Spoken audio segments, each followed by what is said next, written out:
I went to Gethsemane to the chapel a couple of times for prayers and stuff.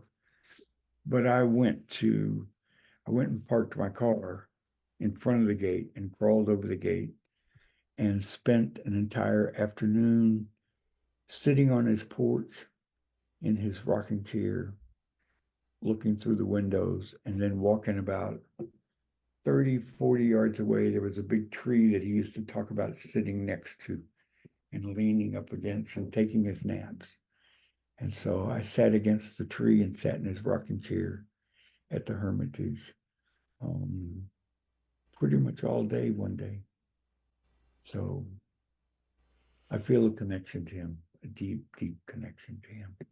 And as you talk about that experience, are you back there? Oh yeah. Oh yeah. I can I mean I can see it. I can absolutely see it. I can see Rilke's room.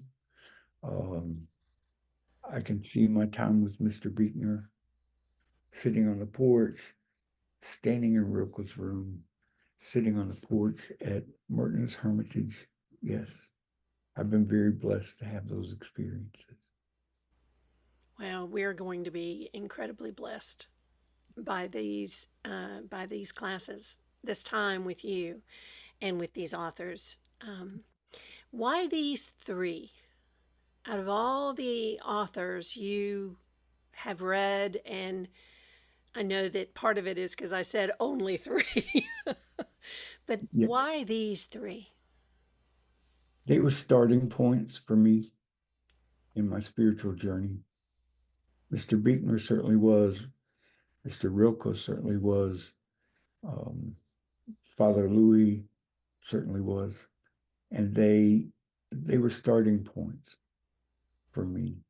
Um, I have mm, I have some other writers that I have known and loved and who have meant much to me.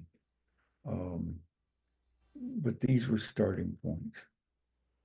Well, and I think that's perfect for us because as much as so many of us are just starting. And so we have an opportunity to start with you Mm. as our teacher. So thank you. Well, truth be told, I'm starting over again next week.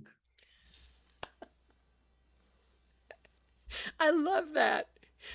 And I've got a small plaque on my wall right here that I've looked at for 30 years. Oh God of second chances and new beginnings, here I am again. So it is about starting over again and again.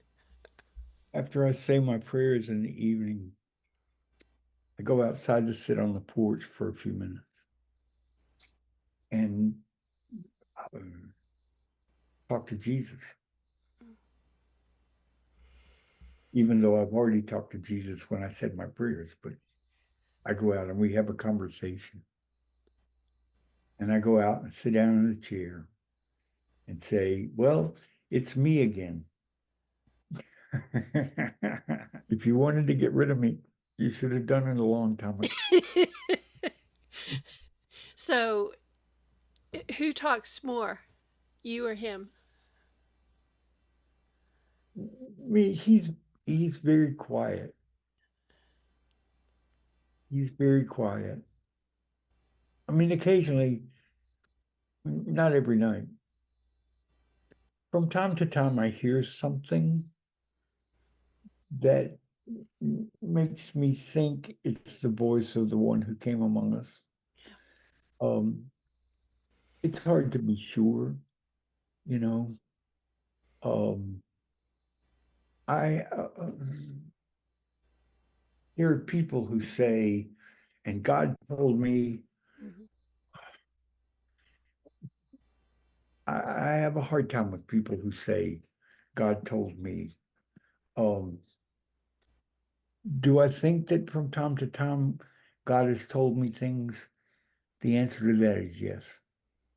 But it never was like a thunderbolt out of the sky or something. It was never something I did that I went this about.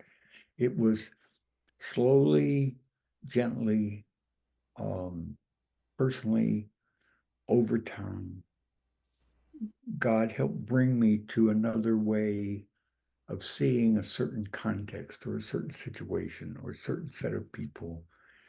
But it's always gentle and slow and kind and even. It's never this. That's never, okay, I want to take that back. It happened to me once in my life, once in my life.